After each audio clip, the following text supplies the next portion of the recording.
Warning: the Not Real Art podcast is intended for creative audiences only. The Not Real Art podcast celebrates creativity and creative culture worldwide. It contains material that is fresh, fun, and inspiring and is not suitable for boring old art snobs. Now, let's get started and enjoy the show.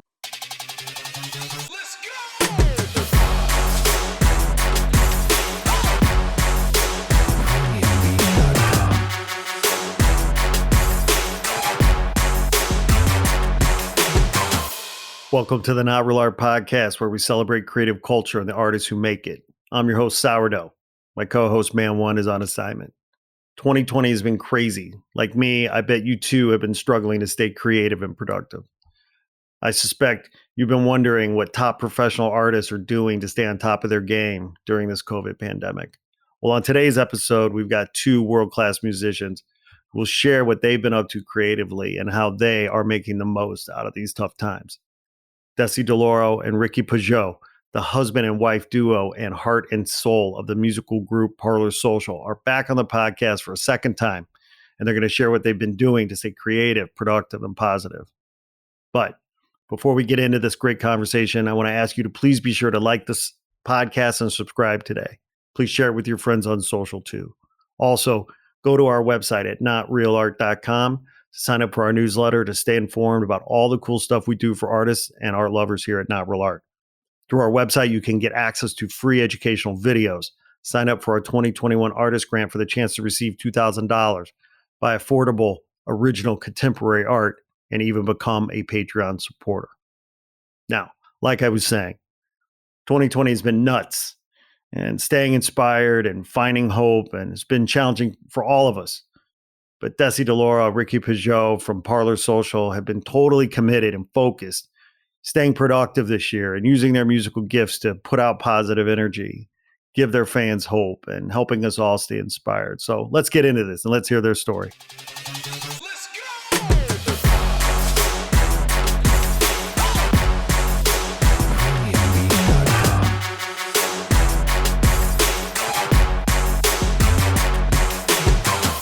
Ric'key Pageot, Dessy Di Lauro, welcome back to Not Real Art. Hi, thanks for having us. You know, you're our returning champions. You're the first guest to have on twice. Yes. Honored. Thank you. Second appearance. It's my honor. It's our honor. You know, last time we were together, it was a different time, wasn't it? We were together in a room, hanging out, no masks, no worries. Right. It was crazy. I know. These are interesting times. I know. Lack of face-to-face, in-person interaction. So, you know.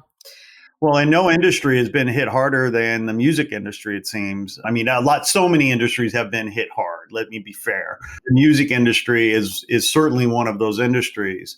And you guys, when COVID hit, I mean, you guys were, on a roll. Things were happening, man, in so many exciting ways. I mean, Rick, you and I hooked up in Chicago. You were on tour with Madonna. You were about to ink the deal with Steinway, or maybe you had just inked the deal with Steinway. And obviously, Parlor Social was popping off, and then all the hell broke loose with COVID. I mean, how the hell have you guys been?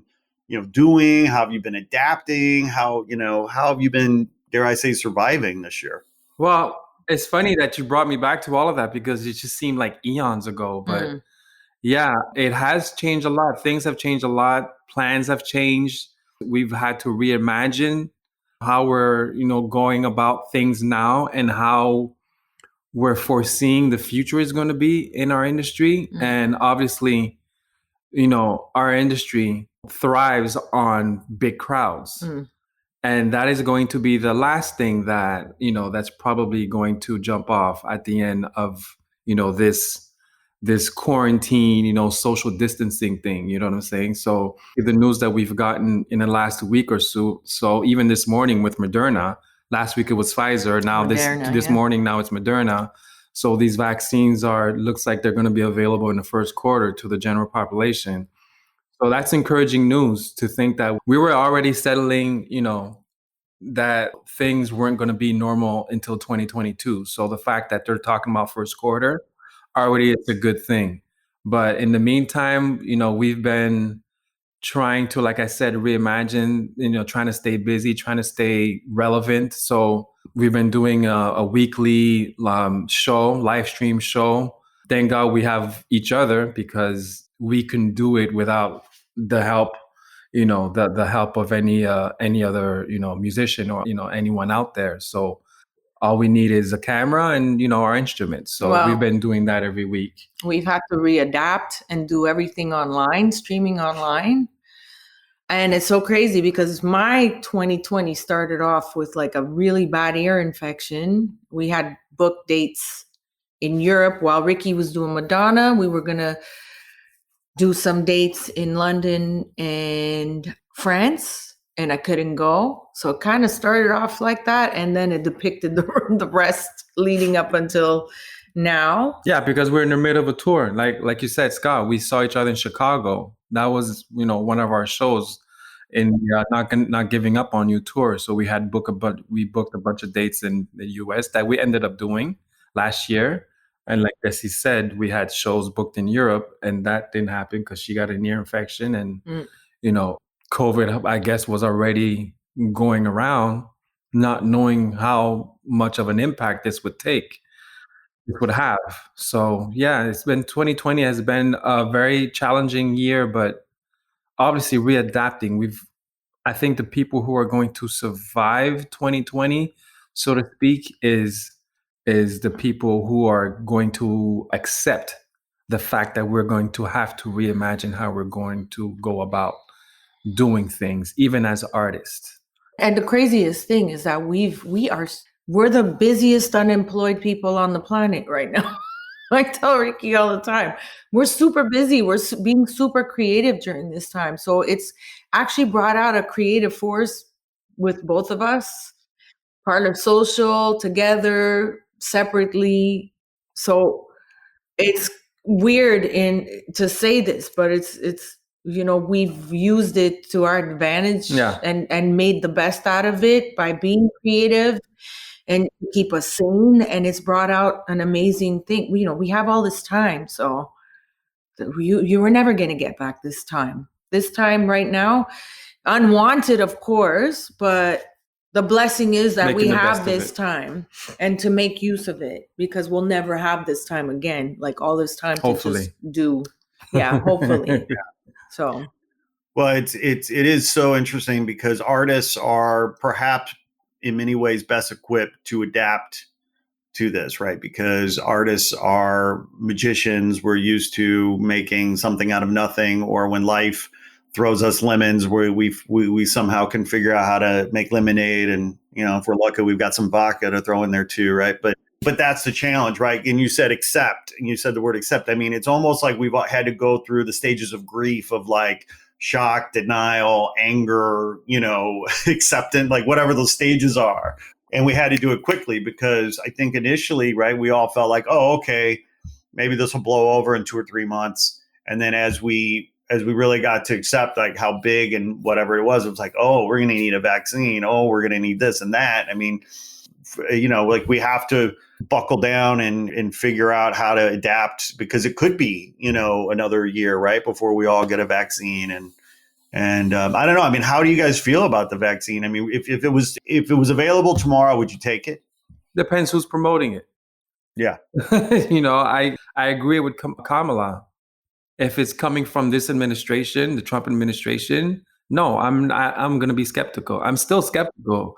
But the fact that these vaccines were not part of Warp Speed, they were self-financed, that encourages me, because obviously this administration hasn't proven itself to be science friendly. So I'm encouraged by the vaccine news. I'm not a vaccine guy. I don't get the flu vaccine every year. Can't remember the last time I had a flu vaccine, but this is different. So I'm skeptical because, again, it's it takes a long time before vaccines get approved. We don't know what's in it. I would take it just because this pandemic is out of control. It's dangerous. I believe that in order to have any kind of normalcy, it's almost like we're going to all need a passport of that, like a little booklet. Did you get the vaccine? Because if you didn't, you can do this, this, that. So I think they're going to set limits on people that have not taken the vaccine. And so that's another downfall. The ones that did and the ones that didn't. So you're going to be able to do whatever you want to if you did get the vaccine. And if you didn't, then you're going to have like an X. But like, they did talk about that, but there's been pushback on that. They Okay. did talk about that. Some countries wanted to do that, but Right. there's been pushback. Well, because it's discrimination. Yeah, it's discrimination. But anyways, not crazy about jumping on board, but I mean, need be, we have to protect our loved ones. We have to protect the people around us. And if it means that getting back to a certain normalcy, being able to perform out and get back to somewhat of a normal life. Yeah.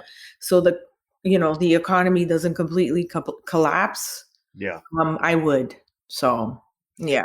I heard, history is, I think helps, right, in these times to, have a sense of context and what have you. I mean, I heard the other day, like when, people were going through the whole polio scare, that was a 20-year deal. I mean, it took them 20 years to find a vaccine for polio. And can you imagine like fucking waiting 20 years for a treatment for this? Like, it'd just be crazy. And the fact, I mean, I agree with everything you said. Like, I wouldn't trust this administration.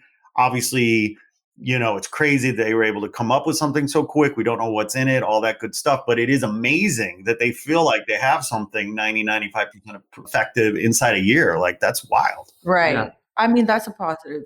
I think of our parents. I think of our families. I'm always on edge thinking about them because, they're older, they're at risk, and, I want them to be around for a long time. We haven't seen them. We don't know when's the next time we're going to see them. And, our parents are not getting any younger. So the sooner we could travel and be with loved ones, the better. Right. Yeah. Well, that was going to be my next question. I mean, how is the fam and the fams? How are they doing? How are they faring? I mean, you could, even if you wanted to, you couldn't get into Canada right now, right? Can you even travel back home if you wanted? We could, but we'd have to quarantine for 14 days. Right. Which is probably the length that we'd be there. Usually we go there for 3 weeks. So to have to stay in one place for 2 weeks, I mean, kind of defeats the purpose. I'd be right. You can FaceTime and have a better visit, at this point. Exactly. Right. Exactly. So yeah, we haven't been home since last year, the holidays of last year. So who knows when's the next time we're going to be home. So the crazy thing is that the family is doing well. That's not, everyone's healthy, everyone's healthy, his dad isn't alone. Spiritually, emotionally, they're well. My big brother is back with my dad, and that happened before COVID. So already that's a good thing that they were already, he was already back home. So he's keeping my dad company. My dad is exercising. He's doing well. His health is great. Her parents are doing great. They got each other. Yeah, they got each other. So they're together. So that helps. But, people that are in residencies and stuff, that's got to be hard. I have family members that are in, my mom's sister, the eldest sister, she's in a residency. It's months upon months about being stuck. She was stuck for literally 3-4 months without coming out. So it was really tough. Like, it's, we've had deaths in the family since, and it's just been COVID related or it's just other things, but yeah. It just, my sister-in-law lost her mother, but they couldn't see them. They couldn't see them. Yeah. I'm really sorry. Yeah.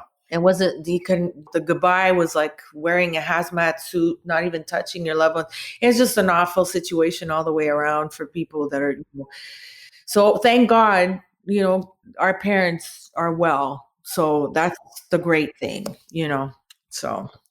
Well, I tell you what, though, I mean, on a much more positive note, I mean, you guys have been, I think, my words, and of course I'm biased because I love you guys, but you guys have been killing it this year. I mean, the Sunday Soul Brunch online, Facebook Live, are you kidding me? Like that's sadly, I've not been able to tune in every week, but I have tuned in several times and it's just gotten better and better. Thank you. Thank you. Yeah, we feel really good about it. I think the idea, okay, this Soulful Jazz Brunch started from a brunch that we used to do in Inglewood before I left for tour. So we did it for over a year in Inglewood. We've got to meet a lot of great people, new fans, new friends. So when I came back from tour, I said, well, why don't we just do this from our home? Let's call it Soulful Jazz Brunch and do it on Sundays and do it from home. So we started Memorial Day weekend back in May, and we just did our 26th episode yesterday. It's crazy. Every week, every Sunday, 11 o'clock, 11 a.m. So it's a good time for people in the East Coast, a good time for people in Europe. And we've been getting, people tuning in from all over the world. And I personally wasn't a fan of live streaming, playing live, on live streaming, but again, you have to really think outside of the box and really adapt to the situation. And it's been a blessing ever since. For me, I mean, I look forward to it. And I think I could speak for Dessy too. We look forward to it because we know that the people who are watching look forward to it. It's their haven, so to speak, every week that they get. Can I jump in? It's been a saving grace for a lot of people. We started off and I will say that I get excited on Sundays when we set up and stuff right before, the half hour. That anxiety, oh my God, we just learned these tunes. We literally learn new tunes every week. We barely, I think not more than 5 songs we played twice in 26 episodes. And we'll touch up on the forms and then take it wherever we want to take it during the brunches. We don't know where we're going to go with it. It's just on the whim. It's raw. It's a beautiful experience. It's not about the money because it's a free service we're offering to people. Yeah, it's just donations, tip jar, PayPal, tip jar. But everybody's struggling right now, and we don't want to charge this because it really is. It's musical therapy for us all, including ourselves, and it's been such a blessing to do it. The rewards of it have been so amazing. And at first we were like, well, how do you connect with people online and stuff? The weird thing is that now I have all these wherever we live stream from, because we have several platforms we're doing it from, across the board on Facebook, on all our profiles and pages, and on YouTube. It's all lumped up into one chat. So I could see everybody's chats as it comes in at the same time.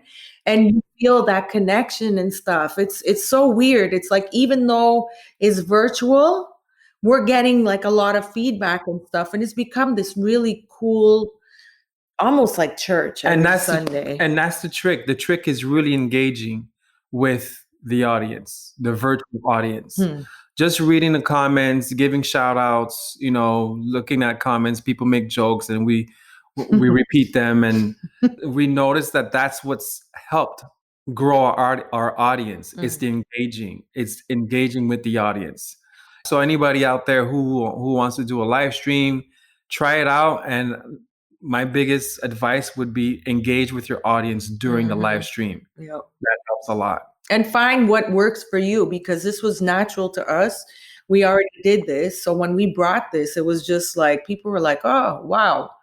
This is so much fun. We're just we love this song. We love that. We love that. And by doing this, it's so crazy. We have written a lot of stuff. Just coming up with stuff creatively. Oh, sure. New songs every week that we're well, because you're working out, right? You're exercising muscles, right? You're staying in shape. So I can see how that would be inspiring to create new stuff. Right. Yeah. I mean, we don't, it's always a thing about, the finances right now. We couldn't even think about putting a product together. There's no money there. But eventually for the future, we have, even if we put we have a new single we want to put out. Everybody was like, you guys need to release this because we need it.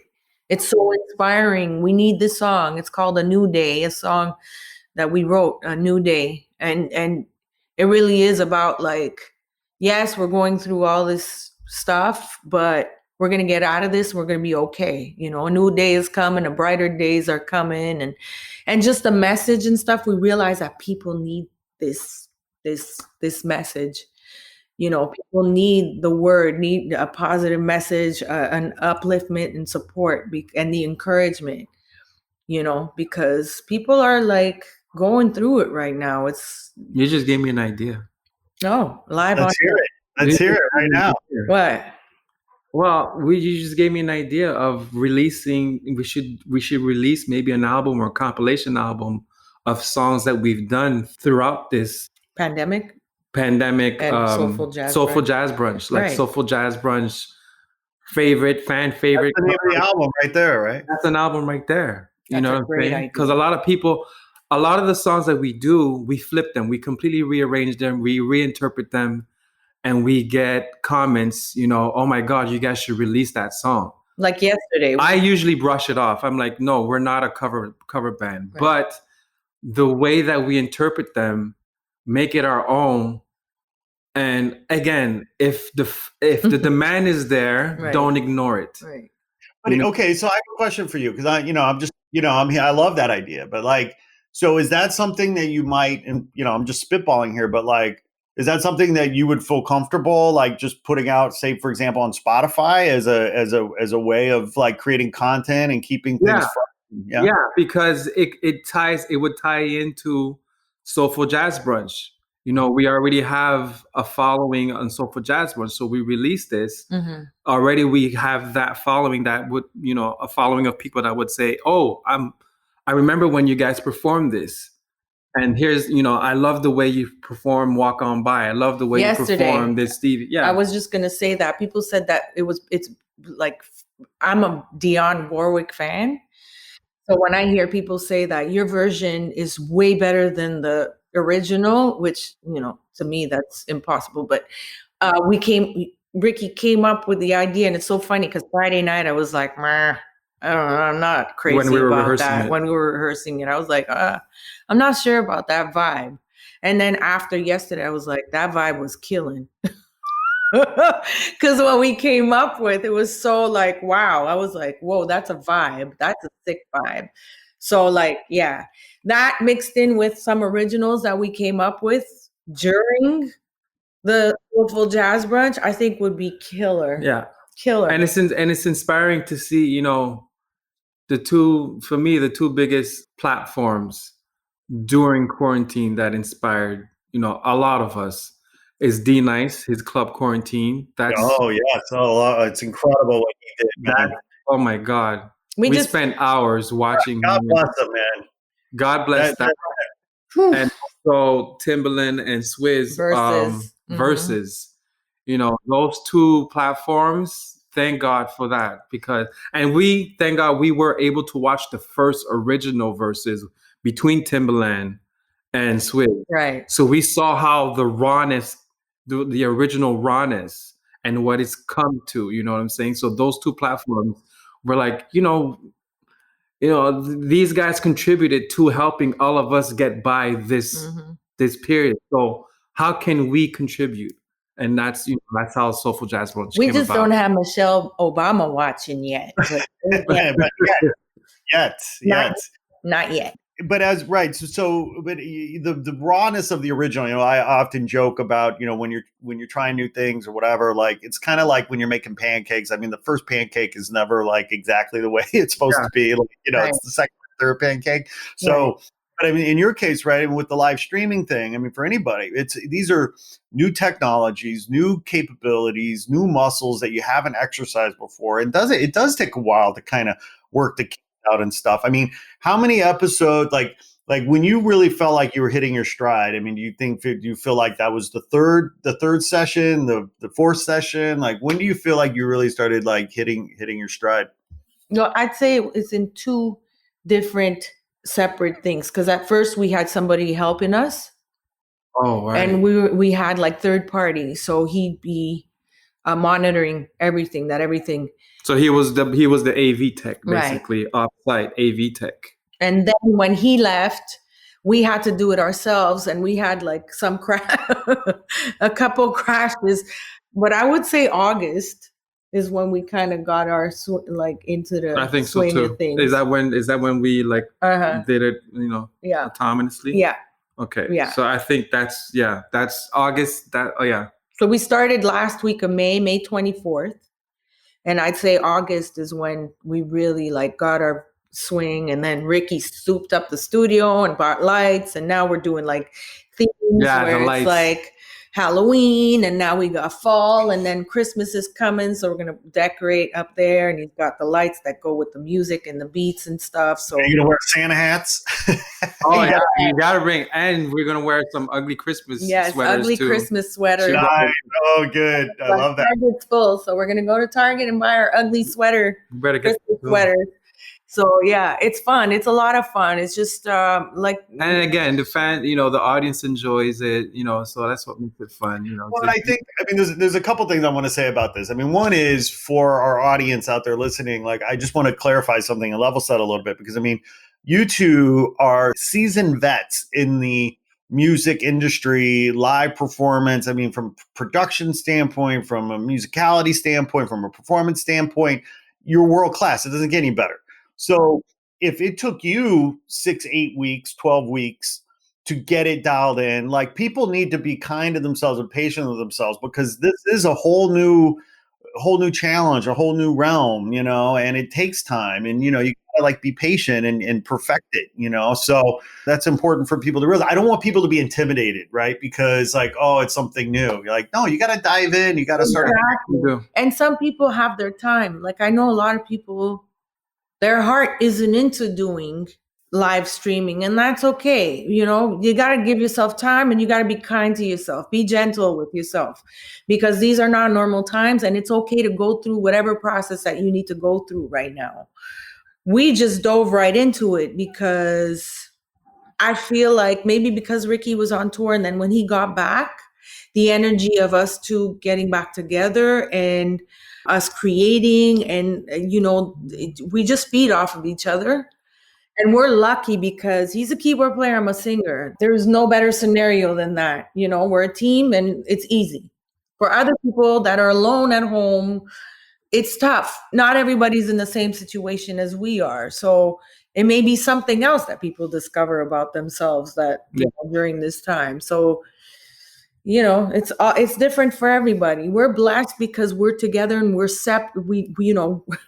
we're basically a team, And to go back to your point, even I was a little bit stressed at the thought of, this is, we're going to go live.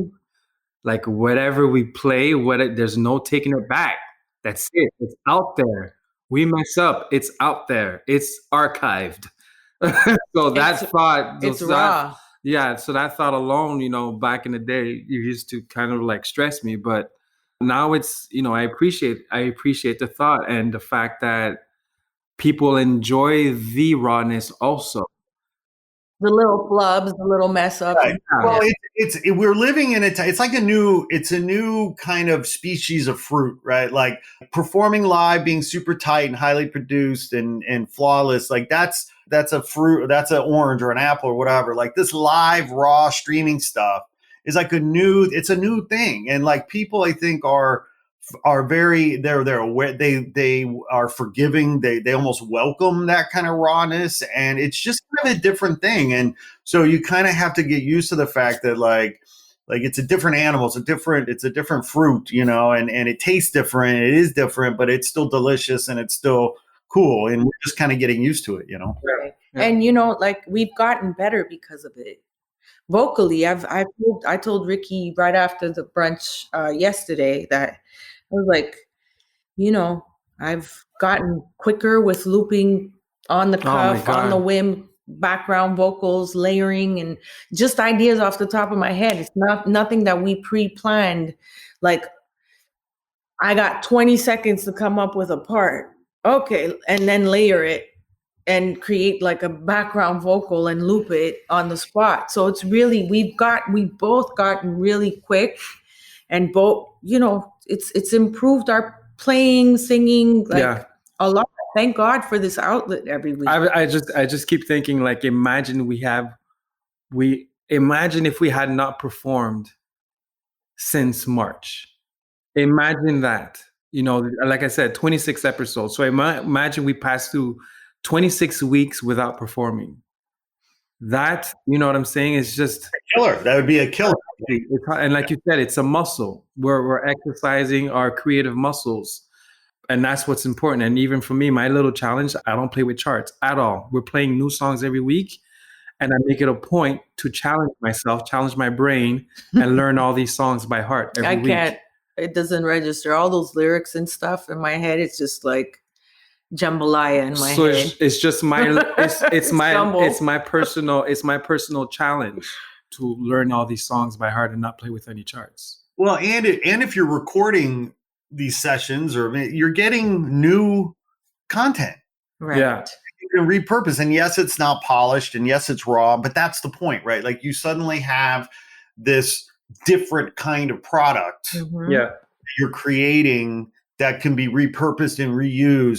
So this idea that you're taking action and you've embraced this new technology, what have you, has so many benefits spiritually. It's therapy. It's good for the soul. It's good for the heart. It's good for the mind. But then it's good for the body and the muscles. And it's good for your business. It's good for, like, there's so many layers to it. Absolutely. And, we going back to your point, like, we had, like, if internet is bad, we're down.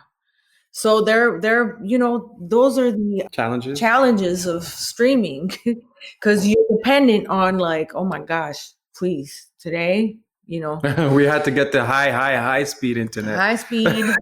We had an issue with our looper and his beat machine not connecting, and it happened live. So it's like, we had our issues. We dropped a few times. It was clipping, cutting. Some people said that, the connectivity wasn't good and that the streaming wasn't okay a few times. So then one day when the YouTube policies changed, we didn't show up on YouTube.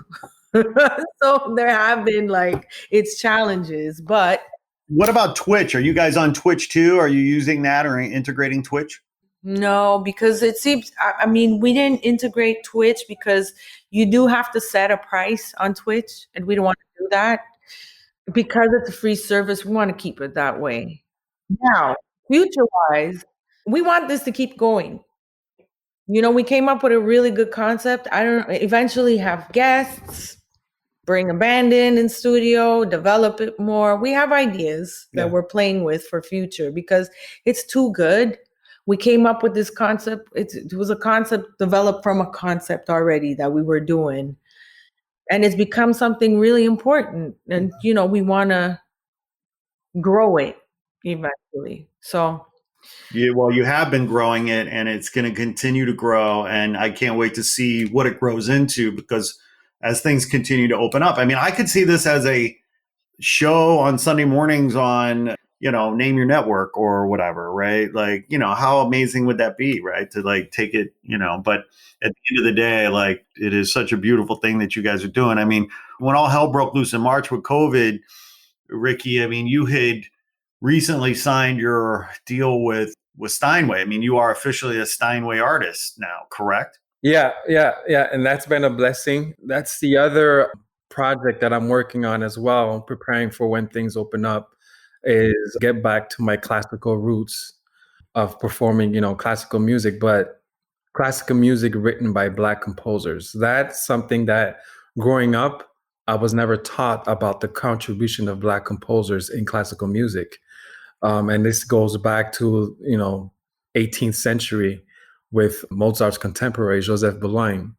So that's what I've been, also doing during this quarantine, pandemic, stay-at-home time. So it's fascinating. It's such amazing stuff. Yeah, the fun part is that it's a treasure trove at the same time. Like, I'm in touch with different librarians, namely Columbia University. I'm asking her about certain compositions, works that I'm hearing about online. And she's like, oh, wow, I didn't even know about this. We have this. And she actually contacts the estate of this composer, Ulysses K in particular. And they're like giving her permission of sending me manuscripts, like manuscripts that he wrote that are not even published yet. The original manuscripts. Oh my God. I just got 2 more this morning. Amazing. I also got, again, the Joseph Boulogne, the classical composer. He lived under the same roof with Mozart in Paris for a couple of months. There's a movie coming out on him, right? Yeah, there's a movie coming out on him also. I can't remember the director, but yes, there's a Hollywood movie coming out on him. And I'm getting manuscripts from the library in France where he lived. And these are manuscripts, again, that he wrote. Like there's even certain mistakes. I know that those were mistakes because it doesn't make sense to the harmony. Obviously those mistakes get corrected by the publisher when they release them. But you can tell that, he forgot to put a sign here, a musical sign to correct this note. So it's been very invigorating. It's been very uplifting and an amazing experience. And I look forward to He's educating me on this stuff. I mean, it's fascinating. Their stories, and not only the music that they composed and created, but their stories, some amazing stories, some tragic, some. Joseph Boulogne was probably one of the better off ones. But even him, he got a lot of music that was burnt during the French Revolution that will never be discovered. But he was a great man. He was considered a great man in France. He was considered he was a prodigy. He was a prodigy at everything that he did, from sports to music. Fencing. He was a fencing star all across Europe. A violinist. He played for Louis XV and XVI under their courtship. I mean, it's a lot of amazing stories.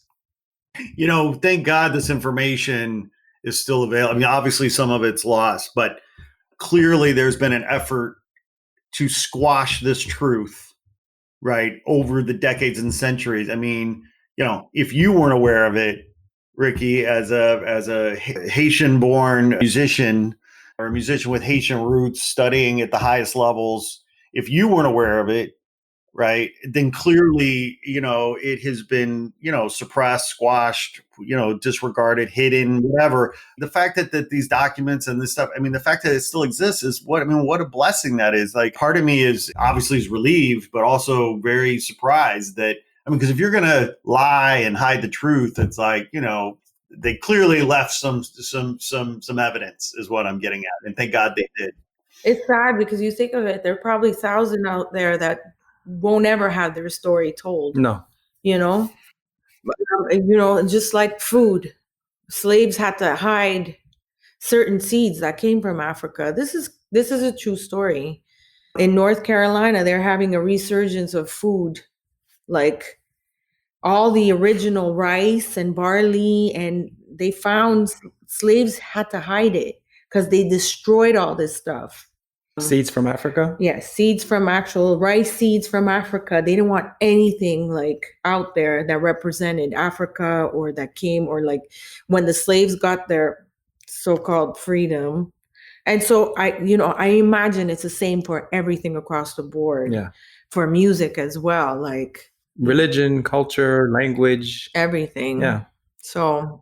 Well, and I guess, I mean, it's, I don't mean this in a positive sense, but it's just so classic, isn't it? That a conquering people, whether it was the Spanish, and the Incas or whatever, or the Aztecs, or, like they come in, they've got superior firepower, superior gods, and they just have the right to kill and burn and destroy. And how much of knowledge and wisdom and truth has been lost, because of that kind of violence and vandalism and heresy, whatever the word is. I mean, it's just, maybe it is evil. Like, I mean, like the fact, well, I just remember hearing a long time ago about like the libraries that the Incas had that the Spanish burned, and so much knowledge and truth just being lost. I mean, the sophistication that the Incas had in terms of understanding of astronomy and all of these things and mathematics, all gone, right? Where would we be if we had preserved that knowledge? True. And I feel like it's the same thing for First Nation,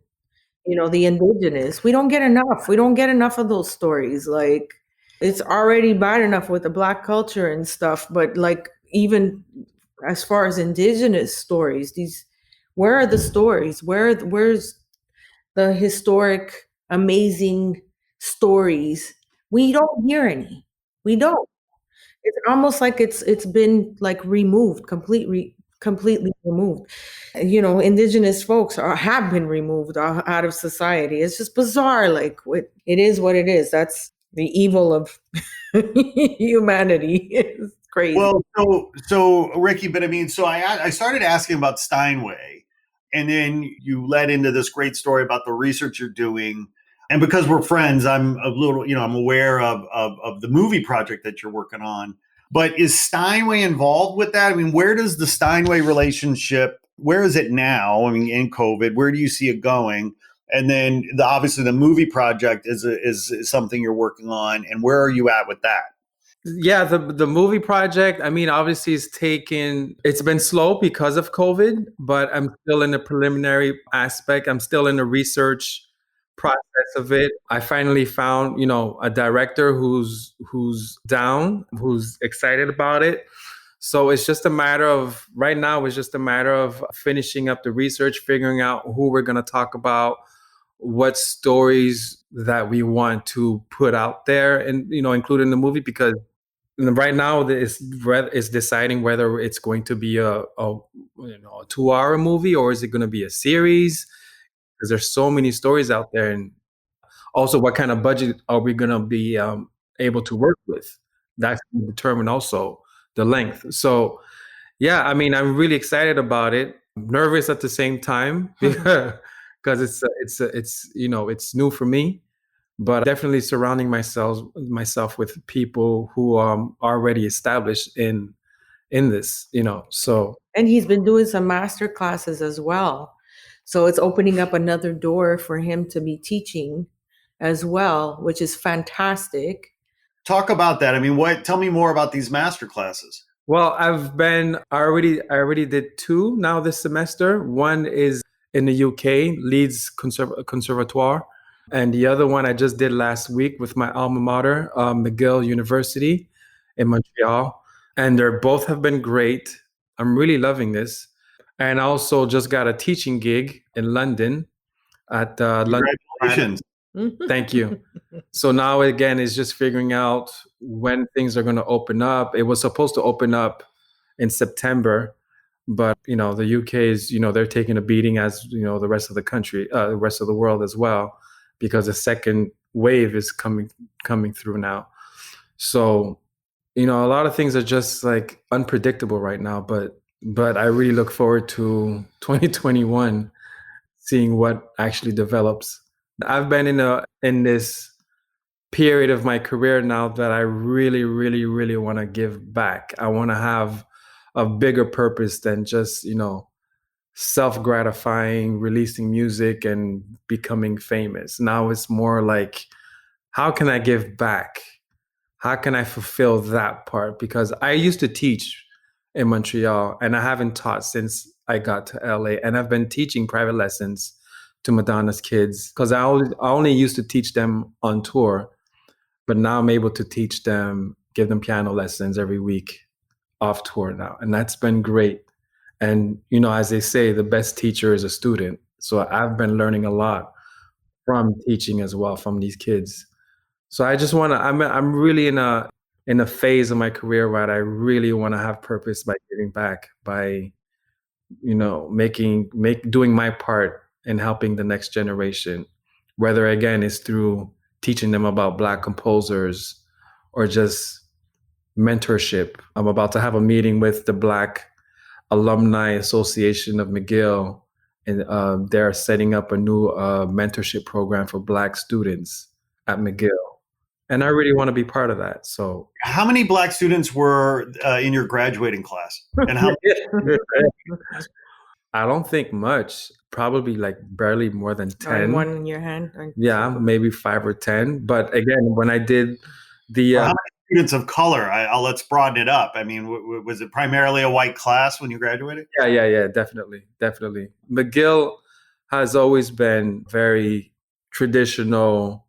Even when I was in college, about to apply to university, my piano teacher told me, "So where are you planning on applying?"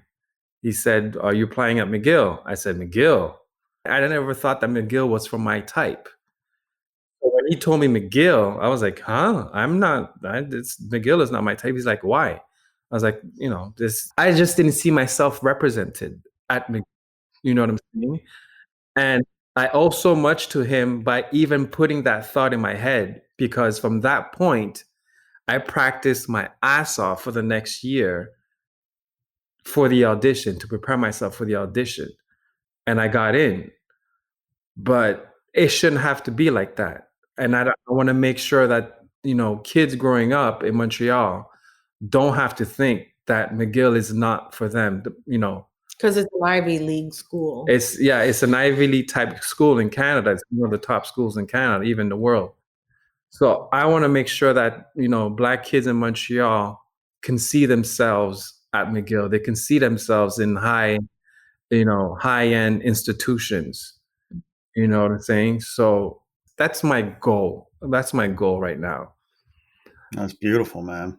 That's so great. I mean, speaking of the experience of kids of color, Black kids, not just in Canada, but in the US. I mean, we've all been, this year has been so devastating, obviously COVID. And then we had so much police violence and murders and, the murder of George Floyd and and then of course the Black Lives Matter movement, importance of the protest and speaking truth to power. I mean, as the year unfolded, what was your experience around Black Lives Matter and what was going on this year? I mean, how are you guys feeling about everything right now, and what's this year meant to you?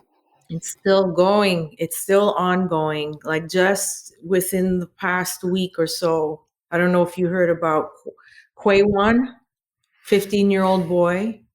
Mm-hmm. They did to him what they did to Emmett Till. So Where? Not sure where. I couldn't.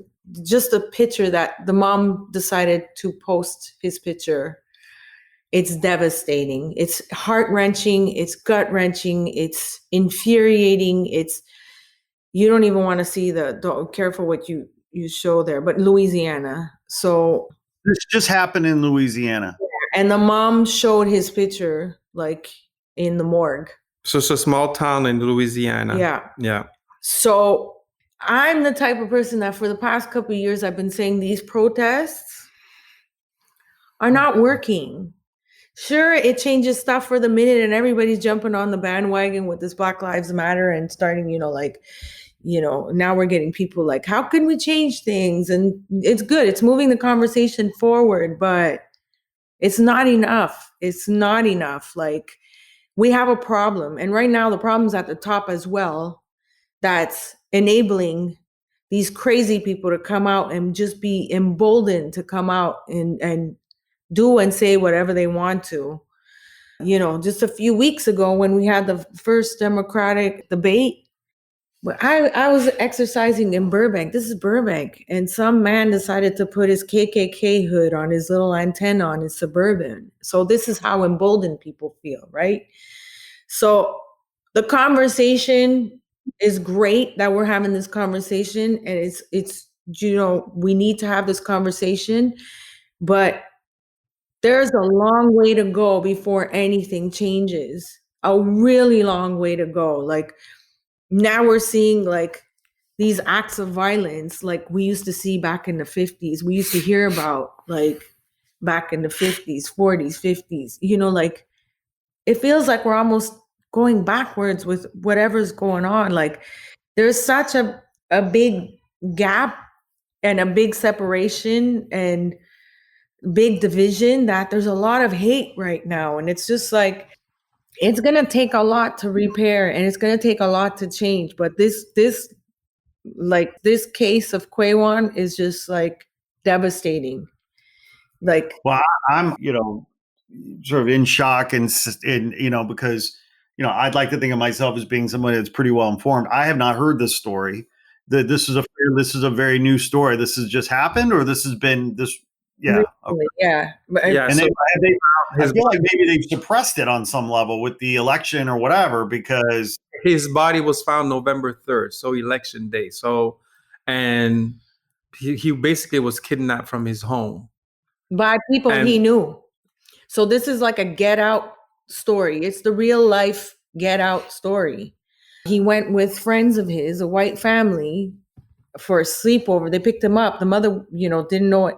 She wasn't aware because it was a last minute thing. And so, the parents let him go, and then this happened. So his body was found 20 miles away from his home in a sugar field. Sugar cane field. Yeah. Anyways, it's just a devastating story of what they did to him. So, but again, like, that's just a story we heard recently because we happened to be on Sean King's or DL Hewley's profile, and we see this crazy picture. But imagine how all the other stories that are, have happened. There's so many, and we don't get all of them. We have a very long way to go. I don't know how this is going to change, but unfortunately, it's moving the conversation forward, but how to change it, that's a hard question to answer. I don't know how it's going to change. When you feel like you don't know how it's going to change, how do you find hope? That's a great question. You find hope by change. I love this saying, you make the change you want to see. So it starts, be the change you want to see. So it starts with us. It starts with us helping each other out, looking out for each other. Try to spread love as much as you can to your own surrounding. Because if we all did it, spread love, obviously. And when you see something that's not right or hear something, you got to call it out. A lot more people are being vocal about it right now. I know in our musician community, people have posted stuff about different musicians that we may have known that have said some really disgusting things, and people are coming out with it because social media is that outlet now. So somebody said, "Look, this person, could you believe what this person said? Check this out." So there's a lot more awareness. People are cutting it down. You got to shut it down. You see something, you got to shut it down. You got to realize, the people surrounding you, do they have your best interest? That's the other thing. It's like having your tribes and looking out for one another. And so people are being a lot more vocal. On the job, you can't just say anything you want, because now your job will probably fire you for doing and saying the wrong thing. If you're a racist, you're going to get called out, And so in that aspect, it's been really good. Thank God for social media, because it is bringing truth to light, And so all this other stuff, we're so divided right now. It's, again, we just got to keep, looking out for one another and stay positive. I asked the question because, I was thinking about it. I've thought a lot about it this year, where we find hope, because I was also thinking about it, within the context of my own kiddos. I mean, as you guys know, I got 2 kids, they're both kids of color. I've adopted them.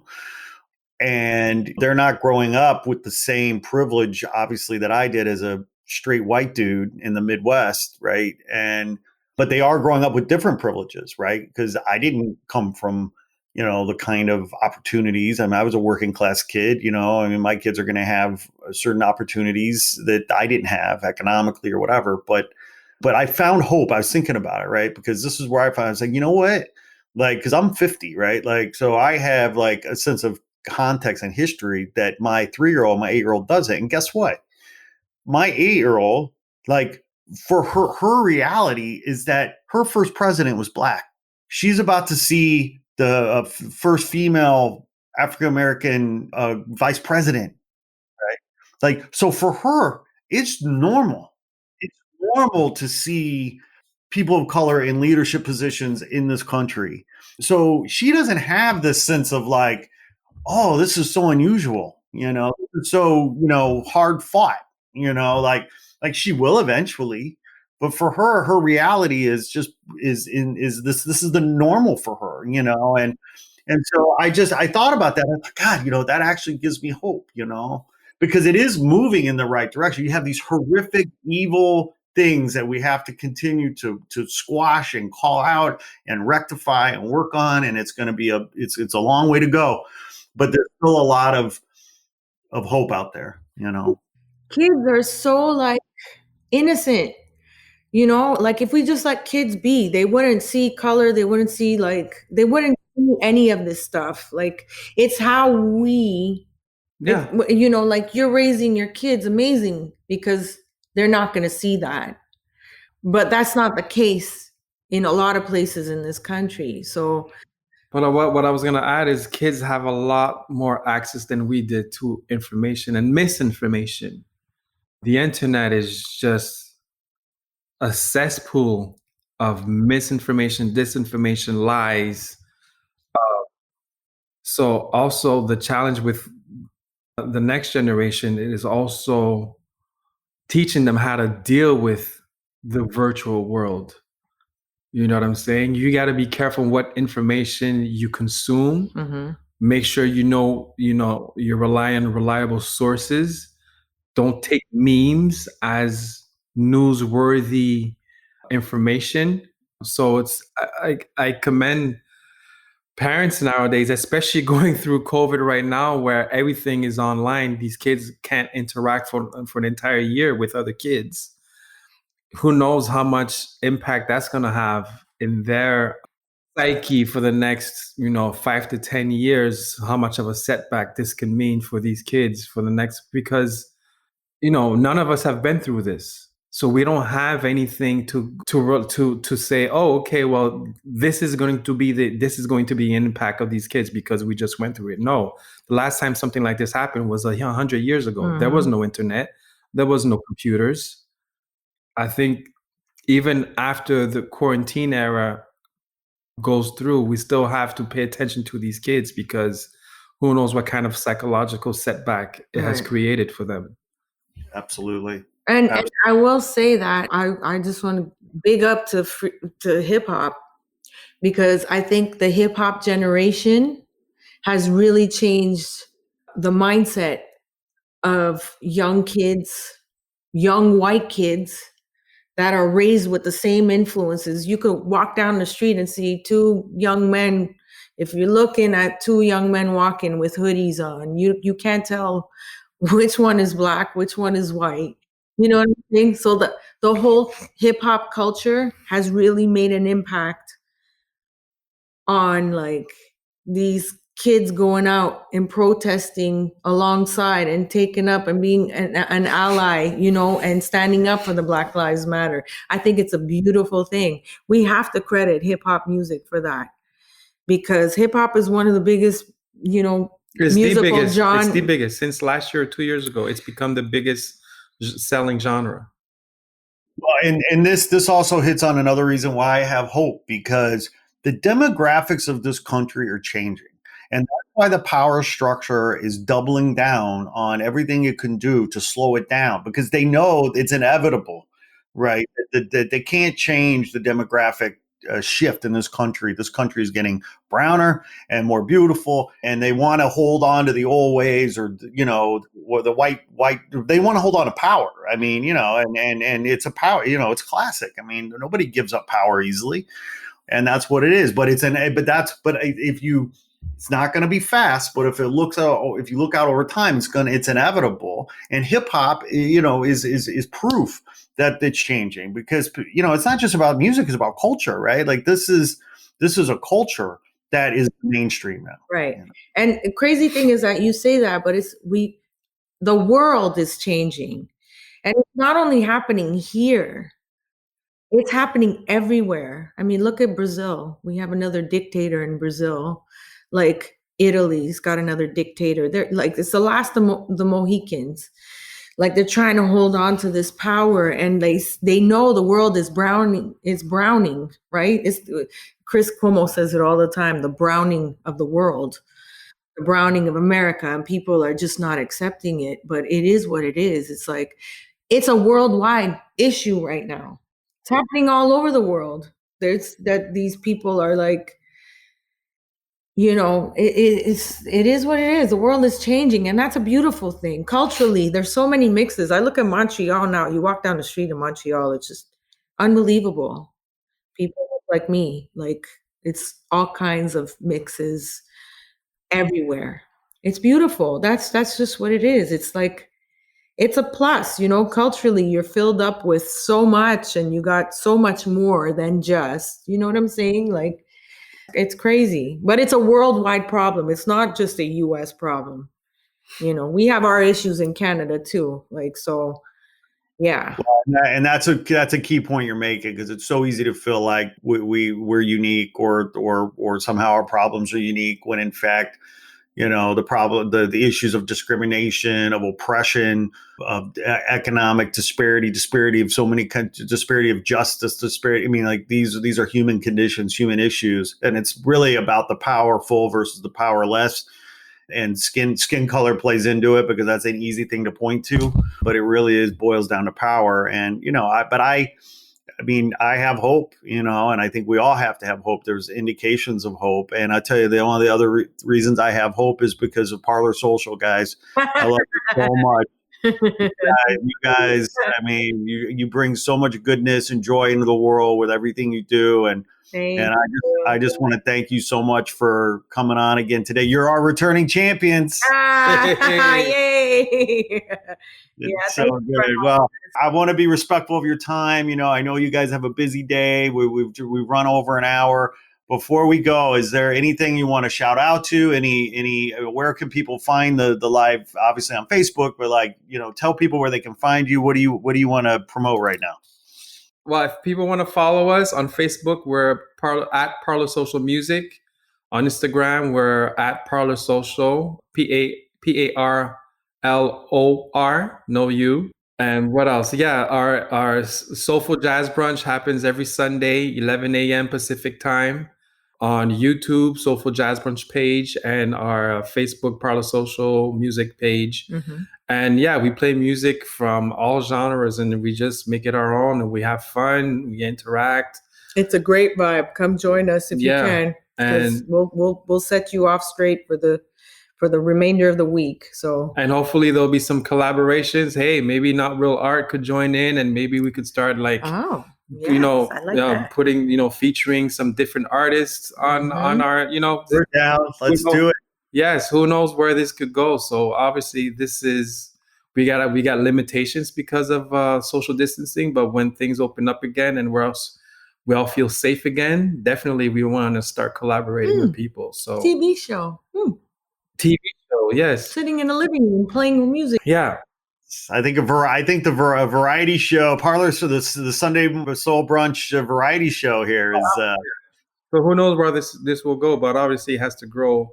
Yeah, keep growing for the money people will start paying attention. So true that, and that's a whole other podcast, right? So, yeah, sure. But congratulations to you. Congratulations to you, Scott, on keeping Not Real Art going and providing a platform for artists, everywhere around the country, and rewarding them with, prizes and what do you call those? Like contests? Grants, yes, grants. That's so amazing. Yeah. You're so amazing. That's incredible. Well, you're sweet for saying thank you so much. I truly believe that art and creativity, have shaped my life, made me who I am, made me a happier person, a more peaceful person, a more joyful person. And I really do believe that if more people had art in their lives, whether it's music or visual art or dance or whatever, they would be a happier, more joyful person. And so we're trying to spread the love, right? We're trying to spread the art. And to the extent that we can provide a platform to help artists tell their stories and promote their work as a means to spreading love and joy and happiness. I mean, that's what we want to do. So thank you for helping us do that. Thank you for being a part of it. I mean, who knows where the world would be right now in 2020 without artists? Who knows? I think honestly, art is what's helping people. It's saving this country. It's saving the world right now, from writers to dancers, musicians, artists, painters, sculptors, That's what's keeping everyone sane right now. And I just want to say something like to the artists that are listening, whatever artistic realm you're in, be kind, be gentle to yourself. You know, a lot of people are putting pressure on them that they have to do certain things or they don't have to do certain things. Like, if you feel like it, do it. If you don't feel like it, it's all, you know, again, we don't live in normal times right now. You process things the way you process them, you know, and you take the time you need to do whatever you have to do or not do anything. You know, a lot of people are just, they need this time to process some stuff and to figure stuff out. And it could be an epiphany for something else. You know what I'm saying? I had an epiphany to start a skincare and hair care line. Yeah, one thing will lead to another. One thing will lead to another during this time, a whole other thing. So it's like, I mean, Dessy, before we go, tell me about the skincare line. Like, that's incredible. Yeah, it's crazy because even during this time, I was like, you know, I did fashion design. I studied fashion design. I had started working on clothes and stuff, but coming up with a line of clothing is very tedious and a lot of work. And especially during a pandemic where it's like you can't promote it, you only have pictures online. It doesn't make any sense. So I was like, you know what? Let me start making product. I always make product and stuff. You know, Ric'key has a condition. I'm always researching things for his condition on what, you know, we're vegans, how to make it organic, how to get the best supplements and herbal stuff and organic stuff together. Anyways, I do it for everything now. So I started making a concoction of hair serum. So it's called Didi's Naturals. Didi's Naturals. Do we have a website? I have an Etsy page. She's working on her website now, but the Etsy page is etsy.com/shop/Didi's Natural, DDS. So literally DDS Naturals. Yeah. So it started with, my hair was super damaged over a year and a half ago. And I started to make a concoction of all these herbs and oils. And I had a few trials. And by the third trial, I saw a difference after 4 to 6 weeks. I started to see my edges growing back and stuff. And I was like, okay. So her customers are actually seeing a difference already. This is like within a month, 2 months of them using it. Second orders, they're ordering a second time because they're like, I'm seeing a difference. And then I created this body balm for the gods.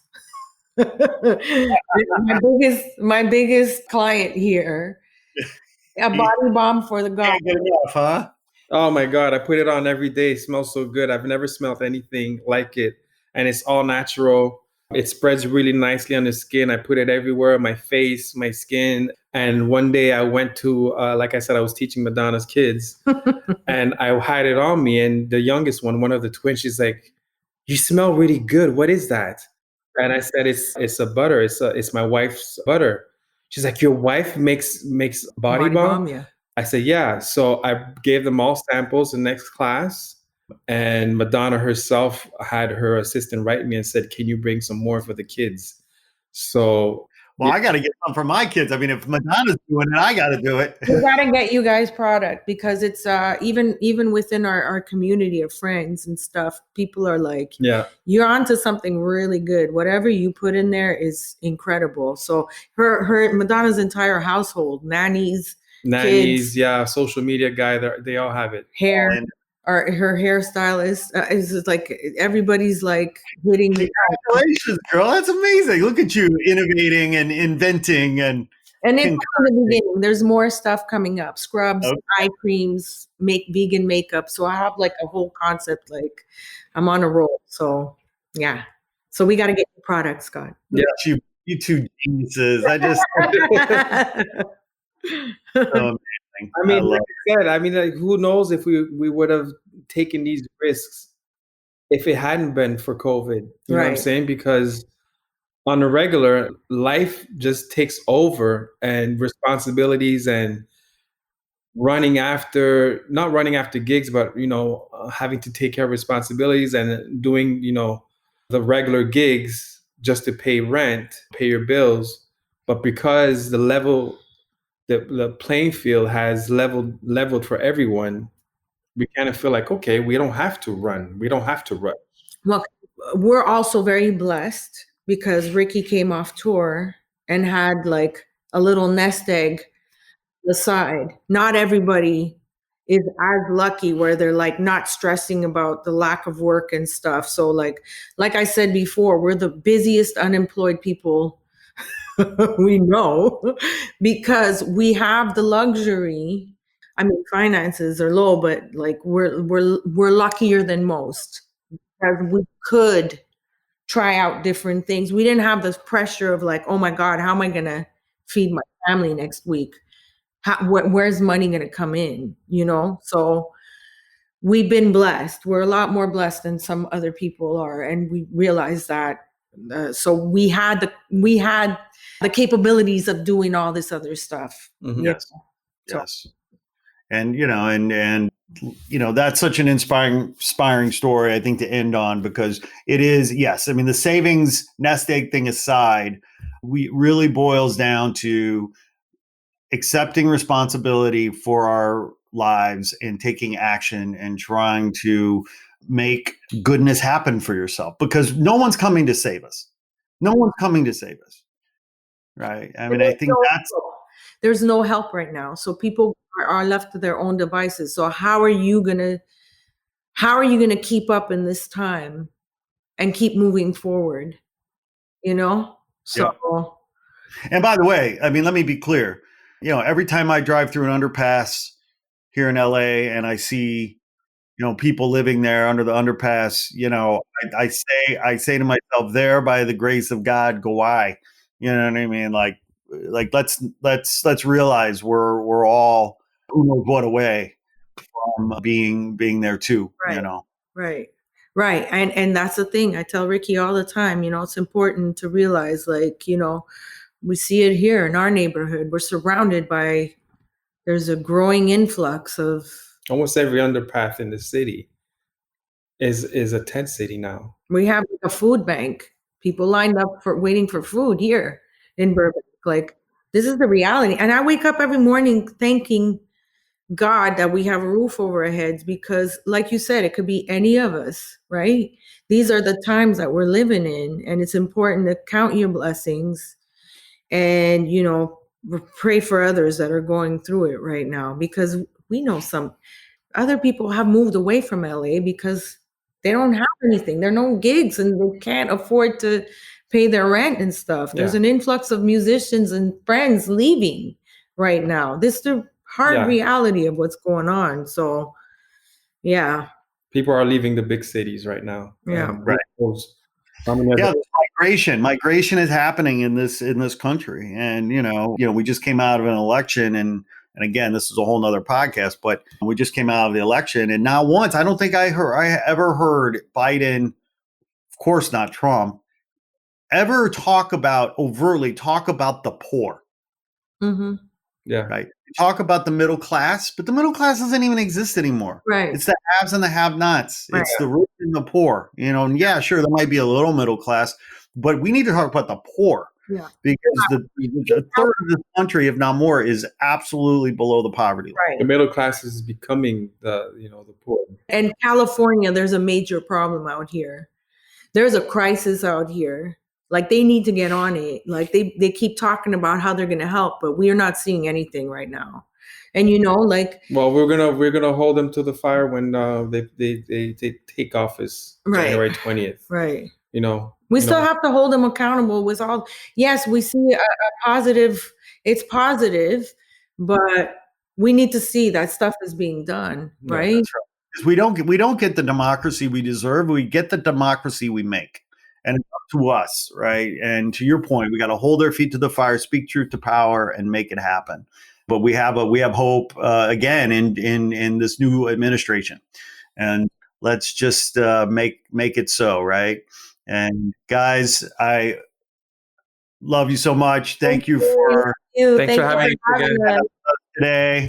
And we will be hearing you live on Facebook for Sunday Soul Brunch. Yes. Number 27 next week. So join us Sunday. Woohoo! Thanks, Scott. Sending our beautiful day. See you in the fam. Thanks. All right. All right. Ciao. Bye. Bye. Hey there. Thanks for tuning in. Please be sure to like this episode, write a review, and share with your friends on social. And if you haven't already done so, please press the subscribe button and follow us on Instagram at Not Real Art World. If you're an artist, be sure to apply for our 2021 artist grant at notrealart.com. Sourdough out.